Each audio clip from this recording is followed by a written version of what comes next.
tout le monde, j'espère que vous allez bien et que vous passez de bonnes fêtes de fin d'année.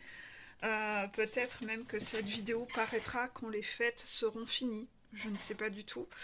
En tout cas, aujourd'hui nous sommes autour du 20 décembre. Donc on est encore dans les préparatifs au moment où je tourne cette vidéo. Moi j'ai déjà enfilé mes paillettes. J'en profite pour refaire un petit clin d'œil à Brice et merci pour le cadeau. Bisous à toi. Je suis gâtée cette année. Je reçois beaucoup de cadeaux de votre part. Merci à vous tous. Je crois que plusieurs personnes m'ont demandé comment me faire un cadeau. Eh bien, pour le coup, je mettrai mon accès en dessous de mon PayPal. Je ne sais pas comment faire autrement en fait. Euh, je ferai ça. Voilà, donc je mettrai ça en dessous et voilà. J'ai pas de... Je me suis pas renseignée parce que plusieurs personnes m'ont demandé si on pouvait parfois faire des dons à la chaîne. Je sais que certains font ça. J'avoue, je suis novice sur tout ça. Je me suis jamais renseignée. Je sais même pas si c'est pas au bout d'un certain nombre d'abonnés qu'on peut faire ça. Je suis complètement novice. Je sais pas. Je sais pas comment on fait. Donc certains ouvrent des cagnottes. Je connais rien de tout ça. Donc je pense que le plus simple pour moi, c'est voilà, je vous mettrai mon accès PayPal en dessous, enfin pas mon accès. Comment faire un don si c'est ce que vous souhaitiez faire, parce que j'ai pas de don de chaîne comme d'autres chaînes. Voilà, donc je ferai ça si cela vous plaît comme idée. Ça sera tout aussi simple de ce fait. Il faudra juste me mettre un petit mot pour que j'ai possibilité de vous contacter ensuite pour vous remercier en fait en personne. Voilà. Donc voilà, c'était la petite introduction, mais sinon j'espère que vous fêtez de bonnes fêtes en famille et que vous profitez bien de ces fêtes. Au moment où je tourne cette vidéo, on m'avait enfin donné l'autorisation de vous publier les fameuses... La trilogie, je vais appeler ça la trilogie de la colère, qui est cette vidéo en 3 parties sur le nettoyage de la colère. J'espère que cette vidéo ne vous a pas trop chamboulé. J'espère que cette vidéo vous a permis de expulser de la colère ou de vous mettre dans une énergie de colère, que ce soit une colère qui vous permet de vous remettre en énergie de combattant et de vous impulser cette énergie où vous devez enfin vous prioriser. C'est primordial sur ce parcours, il faut apprendre à se prioriser. Et ensuite, parce que les deux flammes jumelles ont tendance à toujours faire passer les autres avant eux, en fait. C'est ce qui fait qu'ils n'ont jamais su se réunir dans les autres vies. C'est qu'ils ont toujours fait passer les autres avant eux, en fait. Et ces deux êtres qui ont toujours été dans une souffrance dans chaque vie. Donc en fait, il est temps que cette souffrance s'arrête et que vous soyez en énergie de guerrier pour vous prioriser, parce que plus vous allez être dans cette impulsion-là, plus vous allez avoir envie d'aller l'un vers l'autre, en fait. Donc, c'est important, en fait, de passer par cette étape-là. Si cette énergie de colère peut aussi vous avoir permis d'être dans cette énergie de colère envers vous-même, ça aussi, c'est important.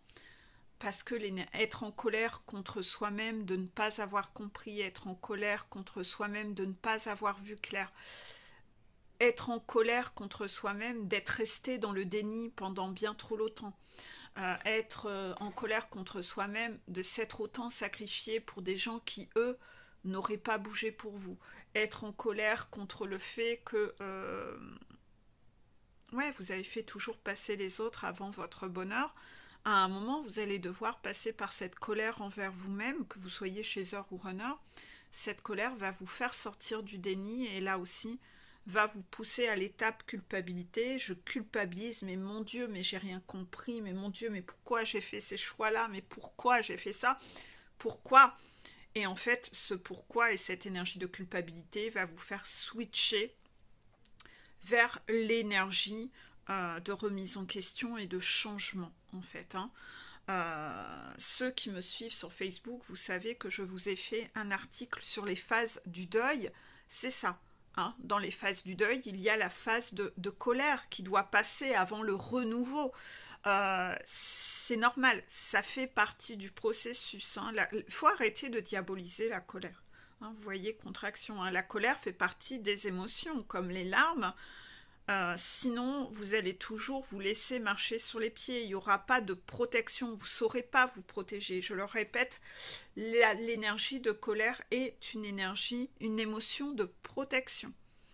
Si vous voulez, à un moment, vous devez savoir être votre sécurité. Donc, si vous n'êtes pas votre sécurité, ça va vraiment poser problème, en fait. Dans votre guérison, de l'étape où vous devez vous transformer de chenille en papillon, vous devez savoir accepter toutes les émotions de l'être humain. Donc on arrête de diaboliser la tristesse et on arrête de diaboliser la colère. D'accord? Il faut vraiment accepter que ça fait partie de l'être humain. Cependant, dans une relation saine, quand vous allez exprimer un désaccord, vous allez devoir apprendre ça sur ce parcours, de voir la différence entre avoir un échange inconfortable, c'est-à-dire avec une personne saine, versus avec une personne toxique. Vous allez faire la différence. C'est que quand vous allez discuter d'un désaccord avec une personne saine, vous allez voir que cette personne communique son désaccord, mais derrière, la relation perdure en fait. La relation perdure. Et on trouve des réglages pour que la relation... Chacun met de l'eau dans son vin. Chacun cherche à peaufiner le réglage pour que la relation puisse être mieux qu'avant. Chacun fait des efforts pour l'autre. Chacun est dans le compromis. Cependant, dans une relation toxique, quand vous faites part de quelque chose qui ne vous convient pas, la personne en face ne vous écoute pas. Ne vous écoute pas. Elle n'est pas réceptive. Peut-être qu'elle fera semblant de l'être, mais derrière, les actions n'auront pas changé. Les actions seront toujours les mêmes. Et on le sait, des excuses sans changement de comportement, ça reste de la manipulation. Donc en fait, vous le savez bien, un homme qui va battre sa femme, il s'excuse, mais derrière il recommence. C'est pas ok en fait. Donc en fait, il faut bien faire la part des choses et voir la différence entre une relation saine où on peaufine des réglages et la relation malsaine où là en fait, les discussions ne mènent à rien. Les discussions ne font rien en fait. Et quand vous savez faire la part des choses entre l'un et l'autre et voir la différence de comportement entre l'un et l'autre, c'est-à-dire que dans une relation saine, même quand vous faites une erreur ou une bêtise, la personne continue de vous aimer. La personne continue de vous aimer. C'est comme vous avec vos enfants. Vos enfants font des erreurs, ils font des bêtises, mais vous continuez de les aimer. Par contre, dans une relation toxique et malsaine, il y a un peu une énergie de chantage ou d'amour conditionnel où si tu ne fais pas ci, si tu ne fais pas ce que je veux, je ne t'aime plus, je te rejetterai. Et ça, c'est la relation toxique. Donc en fait, les deux jumeaux connaissent des relations toxiques où ça se passe comme ça. Voilà pourquoi ça leur crée un traumatisme où, entre eux, ils ont beaucoup de mal à communiquer, ils ont peur de parler entre eux de leurs désaccords, parce qu'ils ont toujours peur que ça se passe comme dans une relation malsaine. Non, ils vont au fil de la montagne apprendre que, en fait, ça se passe pas de la même façon, là c'est étrange, mais l'autre continue de m'aimer. Par contre, aimer ne veut pas dire tout accepter, en fait. Ça aussi, c'est une notion à apprendre sur ce chemin. C'est que c'est pas parce que je t'aime que j'accepterai tout de toi si tu ne m'écoutes pas, si tu ne prends pas en compte la légitimité de ma souffrance ou de mes besoins, et qu'à chaque fois, tu continues à vouloir m'imposer ce qui me fait souffrir. Donc ça demande d'apprendre à avoir des échanges entre adultes, entre êtres humains, où on n'a pas peur de parler parce que petit à petit, on se rend compte que, waouh, en fait, on a le droit de communiquer, de dire les choses. Derrière, cette personne m'a pas tranché la tête. Derrière, cette personne continue de m'aimer. Et en fait, vous allez devoir apprendre à savoir communiquer entre vous, en fait, sans avoir peur, sans être effrayé. Et vous devez passer par une étape comme ça, de pré-réunion, et même dans la phase des allers-retours entre milieu et fin de parcours, dans cette période de la danse des flammes, où il y a beaucoup d'allers-retours, essayez de mieux communiquer à chaque fois, en fait. Vous êtes observé sur cette capacité à communiquer l'un avec l'autre avec authenticité. Ça fait partie des diplômes à obtenir, de savoir communiquer ensemble.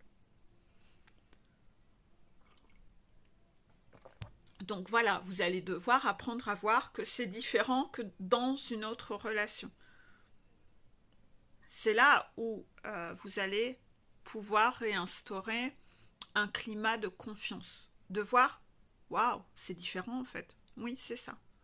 C'est-à-dire, je ne dois plus, dans les relations toxiques, j'avais peur de parler. Parce que quand je parlais, j'avais pas le droit de parler en fait.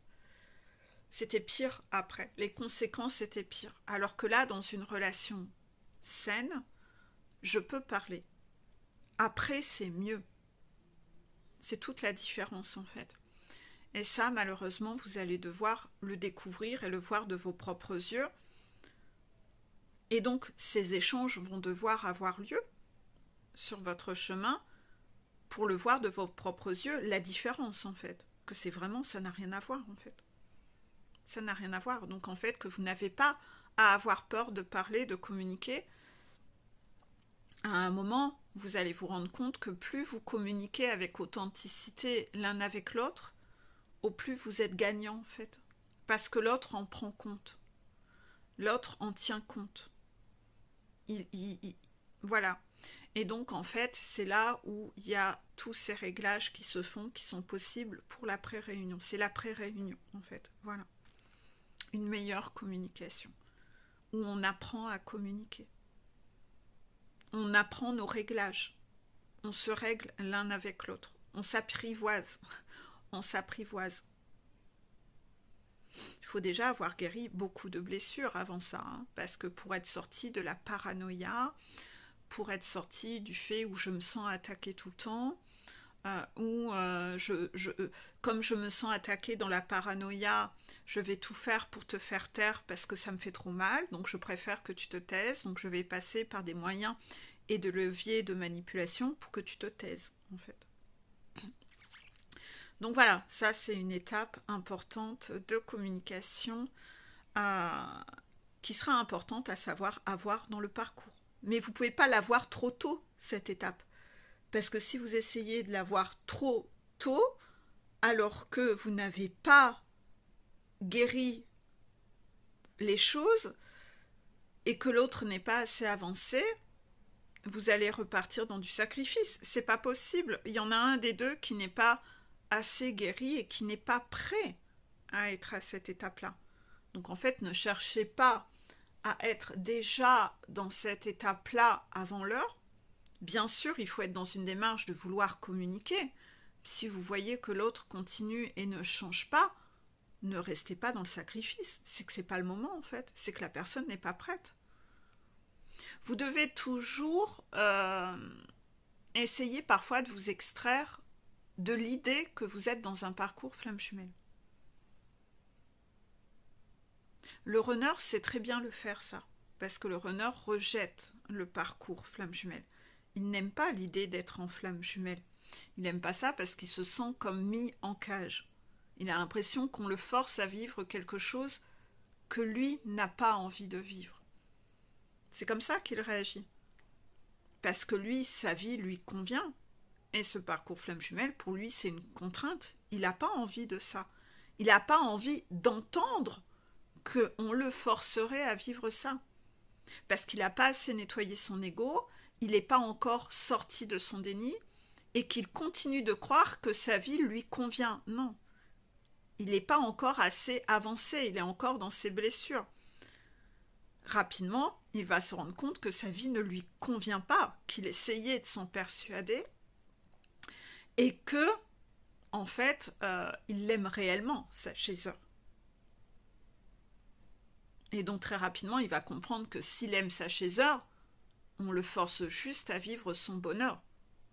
On le pousse à vivre son bonheur. Ce que lui, il pensait qu'on le forçait à vivre quelque chose qu'il ne voulait pas, non, on le poussait vers son bonheur. Mais ça, à un moment, il ne le comprend vraiment pas, lui, hein, de où il est. Il n'en est pas encore là. Et vous ne pouvez pas le forcer, vous ne pouvez rien faire. Vous ne pouvez pas forcer quelqu'un à vous avouer qu'il vous aime s'il n'a pas envie de le dire.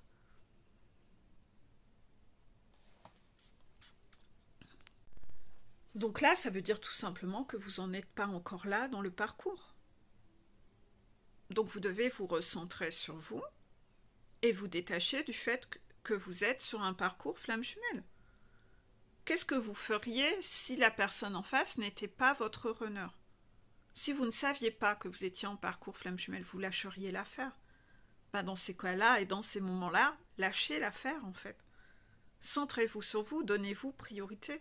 Lâchez prise, arrêtez d'être dans le contrôle en fait. Faites confiance au processus et au parcours. Faites confiance à vos guides en haut. Vous êtes dans les mains de vos 3 guides. Ils veillent sur vous, vous le savez, vous les sentez avec vous. Ils vous donnent plein de conseils, ils font plein de choses, ils orchestrent tout. Et lui, il a aussi ses 3 guides à lui. Des gens qui veillent sur lui, qui le guident pas à pas. Donc vous n'avez pas à vous en mêler. C'est sous contrôle d'autres personnes, beaucoup plus grandes que vous, qui ont beaucoup plus de pouvoir que vous. J'espère que vous aurez un peu une énergie d'apaisement en écoutant cette vidéo. C'est vraiment le lâcher-prise, le lâcher-prise. Faites-vous ce cadeau-là de lâcher-prise. Vivez votre vie, advienne que pourra. Voilà. Et apprenez à communiquer avec votre jumeau si vous êtes en contact de votre jumeau. Vous devez prouver à vos 6 guides là en haut que vous avez obtenu votre diplôme en communication, que vous êtes authentique, que vous êtes vrai. De toute façon, à un moment, vous aurez tellement évolué que vous verrez que dans les mises en situation qu'on vous envoie, que vous savez même plus faire autrement en fait. Vous savez plus faire autrement que d'être vous-même. C'est même pas possible de faire autrement. Les mots sortent déjà de votre bouche avant même que ça passe de votre cerveau. Vous êtes totalement guéri, tout est fluide, ça coule de source. Vous êtes devenu quelqu'un d'authentique et de vrai. Ça passe plus par la mentalisation de stratégie, etc. J'ai peur de si... Non, non, non. Tout est fluide. Tout est fluide. Totalement aligné, totalement authentique. C'est comme s'il y avait un couloir entre à l'intérieur, dans votre flux de parole, et qu'il n'y a pas de porte. Tout est hyper aligné, tout est hyper fluide, ça coule de source. Vous êtes on ne peut plus vrai. Il n'y a pas de masque. Donc en fait, petit à petit, vous allez apprendre à être comme ça l'un avec l'autre, et l'autre va apprendre à ne pas être inquiet. Parce qu'il va voir que quand vous exprimez quelque chose, vous exprimez votre émotionnel, en fait, il se rend compte que vous êtes totalement transparente. Que vous n'êtes pas en train de lui cacher quoi que ce soit, vous avez un émotionnel, vous lui exprimez. Il sait que c'est vachement plus sympa comme ça. On ne se torture pas la tête parce que lui sait ce que vous pensez et vous n'êtes jamais en train de jouer un rôle en fait. Donc en fait, c'est comme si vous lui délivrez le mode d'emploi constamment. Et en fait, c'est fait de façon fluide, sans agressivité, sans colère. Et lui va se dire « Waouh, c'est drôlement reposant en fait. Ouais, c'est vachement simple en fait. Il n'y a pas besoin de me torturer, de poser des questions. Et ça porte pas de préjudice, parce que la personne, elle me dit ce qu'elle pense, mais elle est toujours là en fait. Ouais, c'est ça. La personne est quand même toujours là en fait. Et ça, c'est important en fait. Parce que si vous devez construire un couple et fusionner à deux ensemble, euh, bah, c'est important d'être dans des relations fluides, authentiques, où on se prend pas la tête. C'est naturel, tout est simple en fait. C'est ça. Vous devez arriver à cet état-là, où tout est simple en fait. Tout est naturel et fluide. Vous avez encore des mots à faire passer. Ouais. Je dois chercher un oracle. Ah, bah je vais le chercher alors. Alors, la petite carte dit: il vaut mieux être seul que mal accompagné. La vérité est que beaucoup sont en couple juste pour l'idée et l'image d'être en relation et ainsi éviter la douleur de la solitude. À un moment, vous êtes bien dans votre vie. Vous êtes bien dans votre vie. Et en fait, vous voulez pas faire rentrer l'autre s'il est dysfonctionnel. Il faut que l'autre qui va revenir dans votre vie vous apporte la cerise sur le gâteau, parce que vous, dans votre vie, vous êtes déjà bien et équilibré. Donc en fait, vous n'êtes plus en train de prendre la personne dans votre vie par dépendance affective ou par énergie de manque. C'est vraiment parce que moi je suis bien, si je suis avec toi, c'est parce que j'en ai envie en fait. Ce qui va aussi être capté par la personne en face, qui va voir à quel point vous êtes droite dans vos bottes et que vous n'êtes pas en train de profiter de cette personne, de l'utiliser de façon instable et déséquilibrée. Non, il va vous sentir hyper stable dans votre façon d'être, hyper droite, constante, et il va bien se rendre compte que vous avez mais totalement changé et que ça n'a plus rien à voir avec les débuts en fait de cette instabilité. Que les querelles, il n'y a pas de querelles, il y a juste des discussions fluides, naturelles. On évoque quelque chose, c'est un réglage, un peu comme tu veux du gruyère sur les pâtes? Non, moi j'aime pas le gruyère, voilà. Aussi, voilà, c'est que des réglages en fait. Vos conversations entre vous ne portent pas préjudice en fait. Parce que l'autre est guéri. Il ne vous colle pas cette pression d'attente sur vous. Parce que l'autre sait se combler lui-même. Donc en fait, c'est beaucoup plus reposant, puisque la personne n'a pas votre pression que vous lui mettez sur ses épaules comme en début de relation. Voilà, en fait, vous êtes complet. Donc en fait, c'est très reposant d'être au contact de l'autre. Donc au début, vous êtes très effrayé, parce que vous ne savez pas ce qui vous attend, si l'autre va encore vous en coller une, vous rejeter, vous abandonner. Et très rapidement, bah pas du tout, vous êtes zen en fait, vous n'êtes pas inquiet. Vous n'êtes pas inquiet. Et en fait, très rapidement, la relation s'apaise. Et ça se ressent en fait. De plus en plus dans vos communications. C'est beaucoup plus serein. Donc voilà. Mais il faut avoir passé moult guérisons. Il vaut mieux être seul que mal accompagné. La vérité est que beaucoup sont en couple juste pour l'idée et l'image d'être en relation et ainsi éviter la douleur de la solitude. C'est les fêtes. Est-ce que vous avez été dans une démarche où il fallait absolument que vous soyez en couple pour les fêtes? Si tel est le cas, normalement vous avez eu de jolis défis. Ça peut être des défis dans votre famille, ça peut être des défis dans votre belle famille. Si vous aviez peur ou que vous avez la vibration de perdre votre belle famille, vous avez eu des conflits avec la belle famille pendant les fêtes.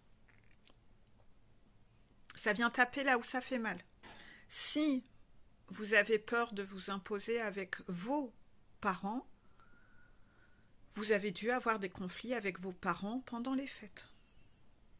Si vous avez peur de ne plus être en couple avec votre conjoint karmico ou karmika, vous avez eu des conflits avec cette personne pendant les fêtes. On vous montre, éloigne-toi de ça. Éloigne-toi de ça. C'est pas ok ça. Donc plus vous vous accrochez à quelque chose, plus ça va venir taper là-dessus. J'en parle toujours. On vous montre la voie, on vous montre où il y a un problème, où vous devez mettre de la distance. Donc observez et faites le bilan de ces fêtes qui se sont passées. Normalement, vous avez eu des messages assez clairs. Je vais devoir vous laisser sur cette vidéo qui sera une vidéo détente. Après les fêtes, peut-être. Le message, on sent que ça va apparaître après les fêtes. Hein. Voilà, c'est déjà orchestré. Je vous fais de gros bisous à moi. Je dois aller mener mon chat chez le toiletteur. Quand je reviendrai, je tournerai la vidéo que j'étais censée tourner de base. Je ne m'attendais pas à cette petite canalisation. Belle journée à vous. Bisous.